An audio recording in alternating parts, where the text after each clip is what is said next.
सभी साथियों को मेरा नमस्कार। स्वागत है आपका आज 30 तारीख के जनसत्ता के छोटे से विश्लेषण में। शुरू करते हैं बिना किसी देरी के। अगर आप लोगों ने पुरानी वीडियोस को नहीं देखा है तो मैं आपसे रिक्वेस्ट करूंगा कि कृपया पुरानी वीडियोस को जाकर ज़रूर देखें, तभी आपको आगे वाली वीडियो के में क्या कहा गया है वो समझ में आएगा। और बहुत से टॉपिक्स जो हैं हम पुरानी वीडियोस में बहुत ही अच्छे से कवर करते हैं, उनको आगे तक समझकर और अध्ययन करने में भी सहायता मिलती है। चलिए शुरू करते हैं बिना किसी देरी के। प्रथम प्रश्न में हमारे सामने आता है, घरेलू रसोई सिलेंडर 200 रुपये सस्ता। वो हम जानते हैं, इलेक्शन पास में आ रहे तो हो रहा है। पूर्ण राज्य की बहाली की समय सीमा बताया सरकार। ये जम्मू कश्मीर को लेके है। जम्मू कश्मीर में अनुच्छेद 370 हटाने के केंद्र के फैसले को चुनौती देने वाली याचिकाओं पर सुनवाई करते हुए मंगलवार को सुप्रीम कोर्ट की संविधान पीठ ने केंद्र से पूछा कि जम्मू कश्मीर का पूर्ण राज्य का दर्जा सरकार कब तक बहाल करेगी। प्रधान न्यायाधीश धनंजय यशवंत चंद्रचूड़ ने सॉलिसिटर जनरल तुषार मेहता से समय सीमा और दिशा निर्देश बताने को कहा।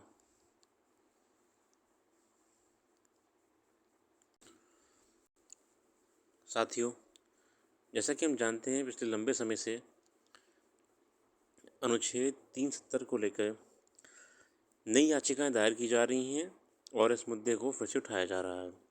इसी को लेकर सुप्रीम कोर्ट बार बार सरकार को तलब करता रहता है। सॉलिसिटर जनरल तुषार मेहता ने संविधान पीठ को बताया कि जम्मू कश्मीर को केंद्र शासित प्रदेश बनाने का फैसला स्थायी नहीं था। मेहता ने कहा कि वह इस पर विस्तृत वक्तव्य 31 अगस्त को देंगे। मेहता ने ये भी बताया कि अभी लद्दाख का केंद्र शासित प्रदेश का दर्जा बरकरार रहेगा। प्रधान न्यायाधीश न्यायमूर्ति ने पूछा कि आखिर किस तरह अनुच्छेद 367 में संशोधन कर जम्मू कश्मीर का विशेष दर्जा हटाया जा सकता है। इसके लिए क्या जम्मू कश्मीर राज्य की सहमति जरूर नहीं थी, जबकि दूसरा पक्ष अस्तित्व में नहीं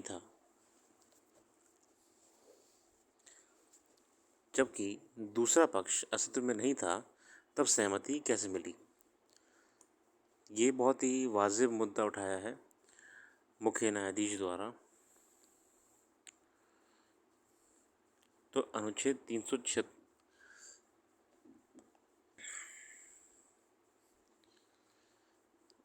370 और अन्य संबंधित अनुच्छेदों को भी मुख्य कोर्ट में जो याचिका जा रही हैं उनमें लाया जा रहा है। आगे देखते हैं।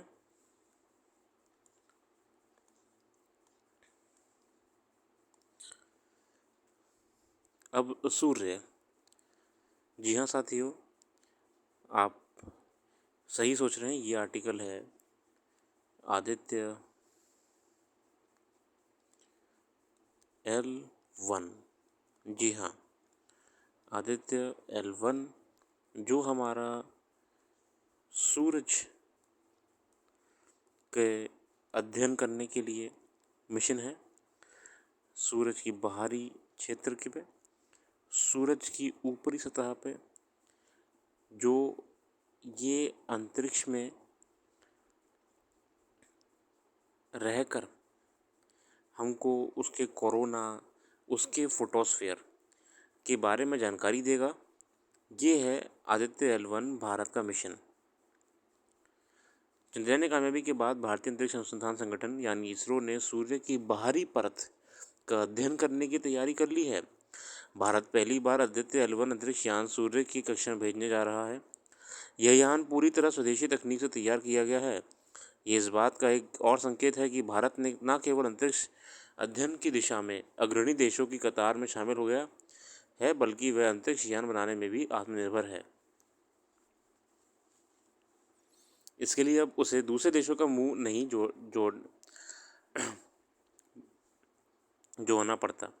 पहले ही उपग्रह प्रक्षेपण के मामले में भारत अंतर्राष्ट्रीय बाजार में एक भरोसेमंद और किफ़ायती तंत्र विकसित कर चुका है।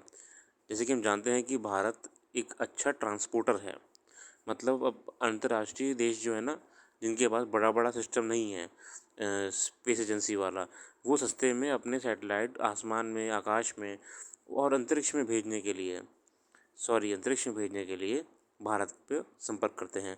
दुनिया के बहुत सारे देश भारतीय प्रक्षेपण केंद्रों से अपने उपग्रह स्थापित कराने का प्रयास करते देखे जाते हैं। चंद्रयान तृतीय का प्रक्षेपण करके उसने ये भी साबित कर दिया है कि वह न केवल बहुत कम लागत पर अंतरिक्ष यान तैयार कर सकता, बल्कि उसे कामयाबी बना सकता है।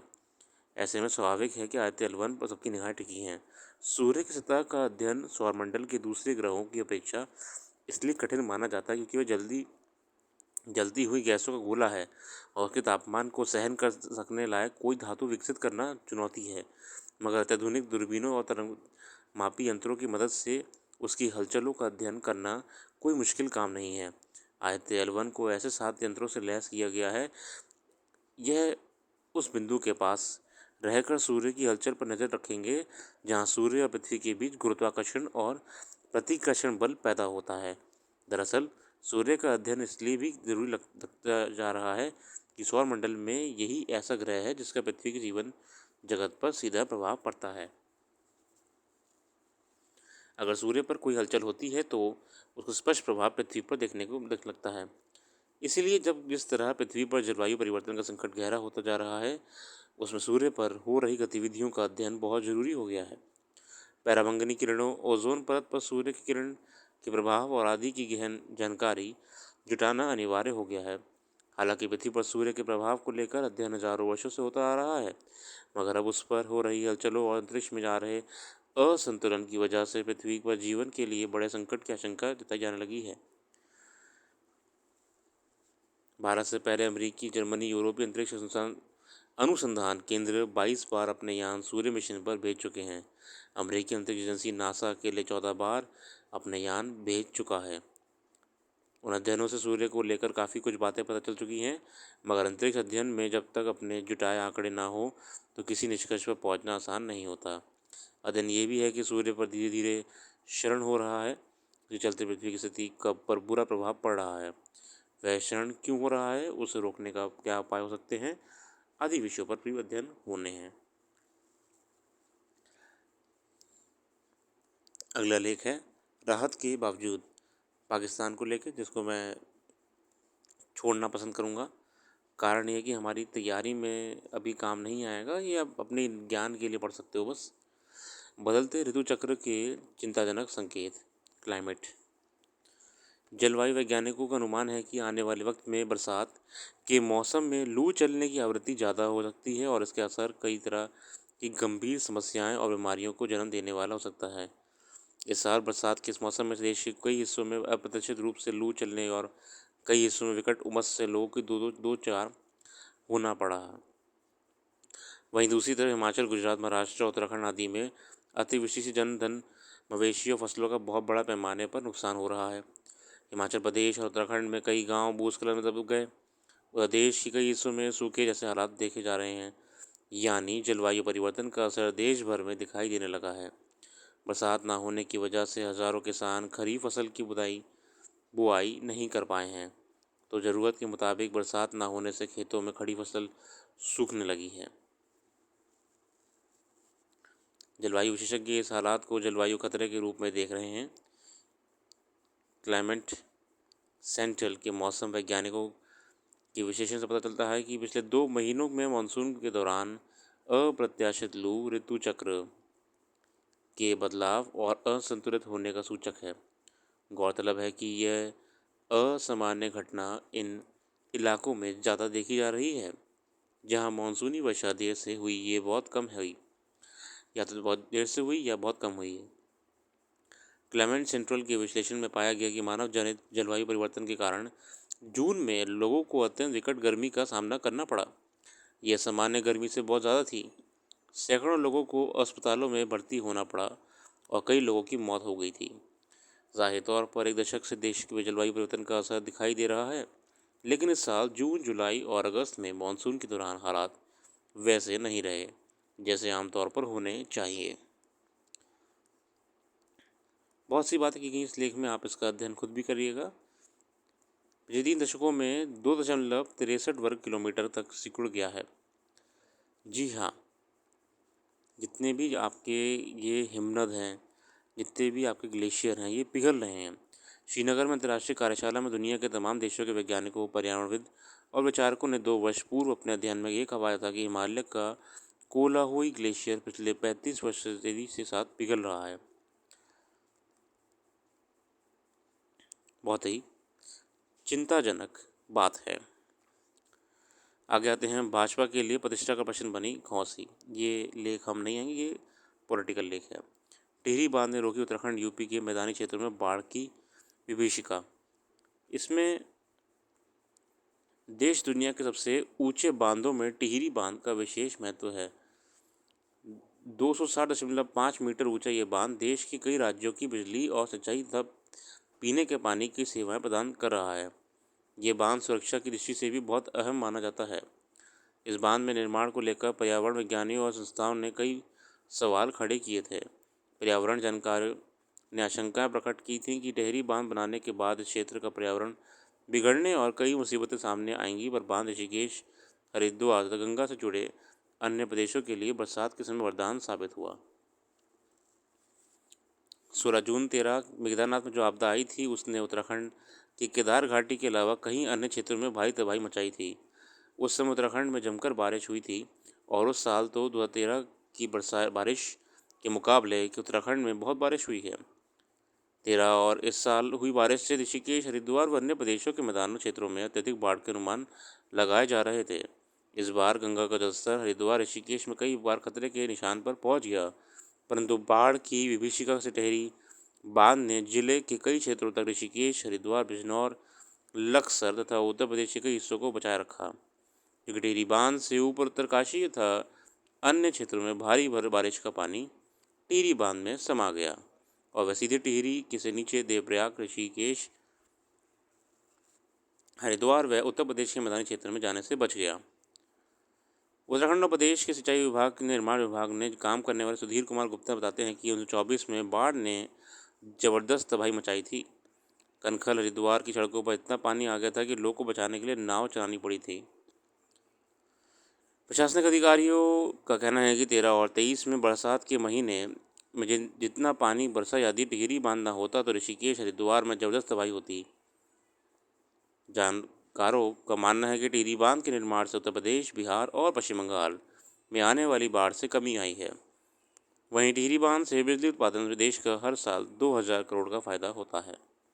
तो साथियों, टिहरी बांध का होना बहुत ही देश के लिए अच्छा है। गुरुकुल कांगड़ी विश्वविद्यालय के पर्यावरण विज्ञान विभाग के पूर्व प्रोफेसर BD जोशी के अनुसार टिहरी बांध मध्य हिमालय क्षेत्र पर स्थित है, जो तिब्बती प्लेट से बना है। ये प्लेट भारत को लगातार एक सदी से दक्षिण की ओर धकेल रही है। 8.5 रिक्टर स्केल का भूकंप टिहरी बांध के लिए अत्यंत विनाशकारी है। जहाँ टिहरी बांध एक और बिजली उत्पादन और सिंचाई और पेयजल के लिए एक बड़ा केंद्र बना हुआ है, वहीं दूसरी ओर टिहरी झील नौकायन के क्षेत्र में भी देश का दुनिया अपनी ओर ध्यान खींच रही है। बहुत ही अच्छा लेख है, ये हमारा टिहरी बांध के ऊपर है। शीर्ष 100 में यूपी का एक गांव शामिल। उत्तर प्रदेश का गाजियाबाद जिले का गांव शरीफाबाद राजपुर केंद्रीय ग्रामीण विकास एवं पंचायती राज मंत्रालय की ओर से तैयार सांसद आदर्श ग्राम योजना के तहत आने वाली ग्राम पंचायत की रैंकिंग में 87वें स्थान पर है। शीर्ष 100 गांव में ये उत्तर प्रदेश का अकेला गांव है। उत्तर प्रदेश देश का सबसे बड़ा राज्य है, जहां लोकसभा की 80 और राज्यसभा की 31 सीटें हैं। इसके बाद भी प्रधानमंत्री द्वारा शुरू सांसद आदर्श ग्राम योजना का निराशाजनक प्रदर्शन रहा। इस गांव को गाजियाबाद में सांसद जनरल सेवानिवृत्त VK सिंह ने गोद लिया है। 100 अंकों की रेटिंग पर शरीफाबाद राजपुर गांव को 87.31 अंक प्राप्त हुए हैं। सांसद आदर्श ग्राम योजना में शीर्ष 100 में केरल के 4 गांव, ओडिशा के 2 गांव और उत्तर प्रदेश, छत्तीसगढ़ व झारखंड के एक एक गांव शामिल हैं।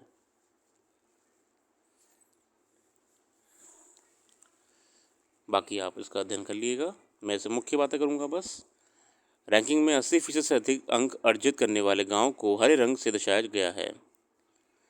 दिल्ली, पश्चिम बंगाल और चंडीगढ़ में 2019 के बाद कोई गांव नहीं लिया गया गोद।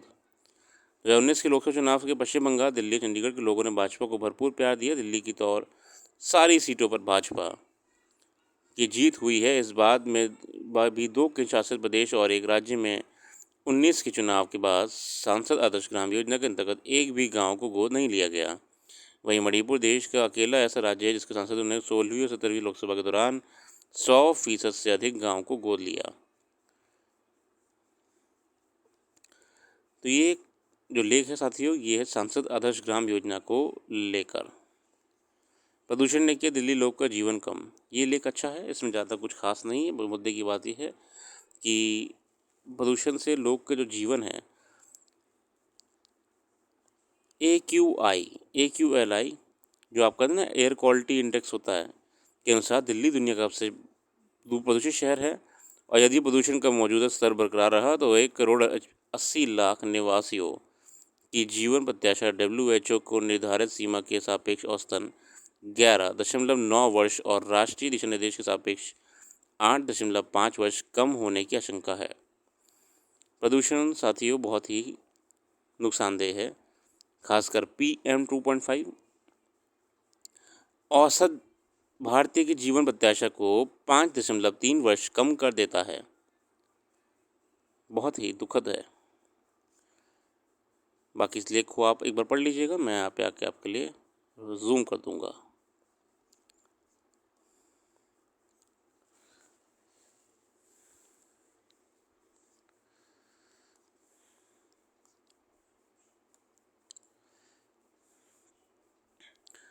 बाकी साथियों, चंद्रयान 3 जैसे जैसे अंतरिक्ष में अपने अध्ययन को करता रहेगा, नई नई रिपोर्टें प्रज्ञान रोवर के माध्यम से हमको मिलेंगी।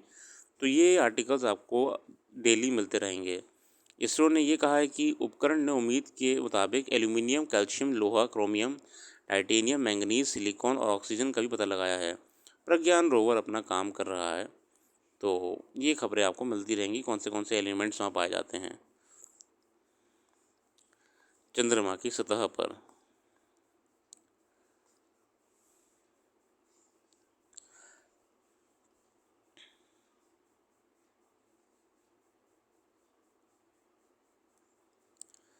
नोवाक जोकोविक ने जीत के साथ बनाया वापसी का जश्न।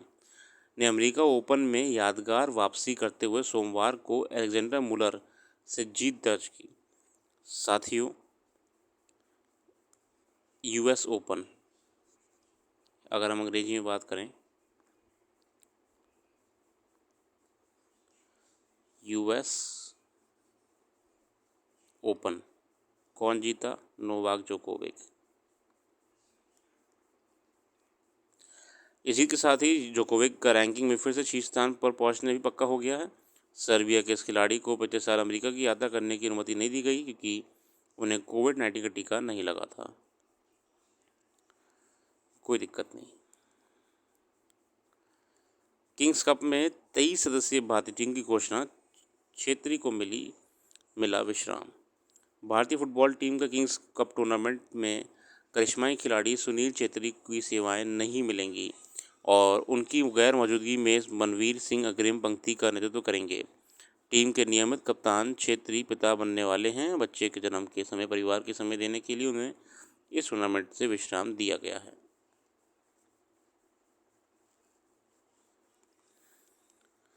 साथियों, हमने इस आर्टिकल का जो विश्लेषण करा इस अखबार में, तो इसमें हमने कई बातों के बारे में जाना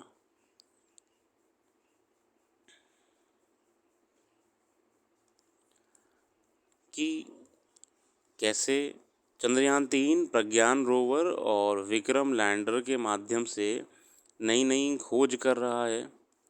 इसके बाद साथियों, हमने जाना कि कैसे टिहरी बांध का होना हमारे लिए बहुत ही ज़रूरी है। इस देश के कई प्रदेशों में बाढ़ की स्थिति उत्पन्न हो सकती है। फिर हमने वायु प्रदूषण से होने वाले खतरे के बारे में जाना और साथ ही साथ जो क्लाइमेट चेंज या ऋतु चक्र में परिवर्तन आ रहा है, एक क्लाइमेटिकल साइकिल में परिवर्तन आ रहा है कि कभी गर्मी हो रही है, कहीं ज़्यादा ठंड हो रही है, कहीं पे उमस ज़्यादा है तो कहीं पे सूखा पड़ा है। इसको लेके हमने लेख में बहुत सी महत्वपूर्ण बातें जानी। हमने इस लेख में जानने का प्रयास करा आदित्य L1 के बारे में और कैसे आदित्य L1 मिशन जो है हमारा देश के लिए और सूरज से अध्ययन करने के लिए बहुत ही महत्वपूर्ण है। तो आज के लिए हम इतना ही रखते हैं। अपना कीमती समय देने के लिए बहुत बहुत धन्यवाद और मैं आप सबको रक्षाबंधन की हार्दिक शुभकामनाएं देता हूं। मैं आप सब लोगों से ये रिक्वेस्ट करता हूं कि अगर आप लोगों को ये एनालिसिस पसंद आ रहा है तो अपने सहपाठियों में शेयर ज़रूर करिएगा और पुरानी वीडियोस को भी रेगुलरली देखते रहिए। कारण ये है कि अगर आप पुरानी वीडियोस का निरंतर अध्ययन करते रहेंगे या वीडियो से अध्ययन करते रहेंगे तो आपको आर्टिकल्स की कंटिन्यूटी पता लग जाएगी और यही कंटिन्यूटी साथियों आपके अंदर एक विचारधारा को बनाने में मदद करेगी। और यहाँ मैं जिस विचारधारा की बात कर रहा हूँ वो विचारधारा है सिविल सर्विसेज एग्ज़ामिनेशन की, जो आपकी लेखन शैली में देखने को मिलेगी। जब आप उत्तर लिखेंगे तो ये आपके डेली आर्टिकल्स आपके उत्तर को बहुत ही अच्छा करेंगे और जब अच्छे अच्छे उत्तर परीक्षा के एग्ज़ामिनर के पास जाएंगे कॉपी आपकी तो वो समझ जाएगा कि इस छात्र ने MR मिश्रा सर की ही वीडियो देखी थी। मजाक कर रहा हूँ। वो समझ जाएगा कि इस छात्र ने सारी वीडियो, फिर से मजाक कर रहा हूँ, लगातार अखबार का अध्ययन करा है, तभी ये उत्तर अच्छा लिख पा रहा है और उसको अंक भी अच्छे मिलेंगे। मैं फिर से आपको बहुत बहुत शुभकामनाएं देता हूँ रक्षाबंधन जैसे पर्व की, इस त्यौहार की, और अपना कीमती समय देने के लिए बहुत बहुत धन्यवाद। आपका दिन शुभ हो, ये त्यौहार आपके लिए खुशियाँ लाए।